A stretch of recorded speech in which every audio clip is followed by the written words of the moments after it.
mga kapuso, magandang balita pa rin ho dahil maaliwalas na panahon ang sasalubong sa malaking bahagi ng bansa ngayong weekend. Pero di ho pwedeng magpakampante dahil may isang low pressure area na namataan sa labas ng Philippine Area of Responsibility. Huli ang namataan 2,455 kilometers east ng southeastern Mindanao. Sabi ng Pag-asa, hindi man direktang nakakaapekto, hindi pa rin inaalis ang posibilidad na pumasok yan sa PAR, kaya umantabay lang ho parate sa updates.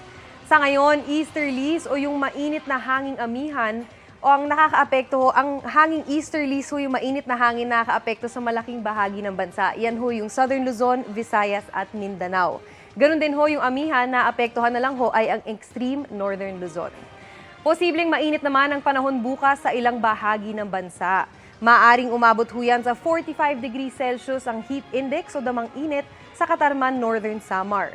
43 degrees Celsius naman sa Dipolog, Zamboanga del Norte at Butuan City, Agusan del Norte. Pero mga kapuso, may tsansa pa rin ng pag-ulan dahil ang mataas na temperatura ay isa rin sa factor sa pagkakabuo ng kaulapan. Base ho sa datos ng Metro Weather, posible ang mahihina hanggang minsan ay malalakas na ulan sa ilang bahagi ng Southern Luzon. Kabilang ho dyan ay ang Quezon Province at Mindoro Provinces. Ganyan din ho ang inaasahan sa linggo at pagdating sa hapon, uulanin na rin ang ibang lugar sa Palawan. Sa Visayas naman, halos buong araw may ulan sa Eastern Visayas bukas.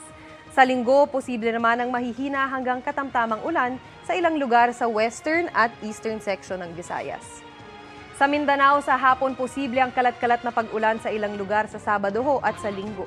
Sa Metro Manila naman, maghanda sa posibilidad ng thunderstorms ngayong weekend, lalo na ho sa bandang hapon, kaya lagi magdala ng payong. Mag-ingat mga kapuso.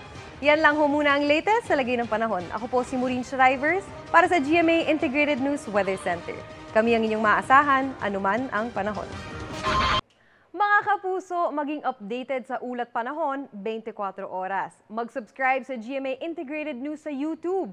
Para sa mga kapuso naman natin abroad, bisitahin ang GMA Pinoy TV at www.gmanews.tv.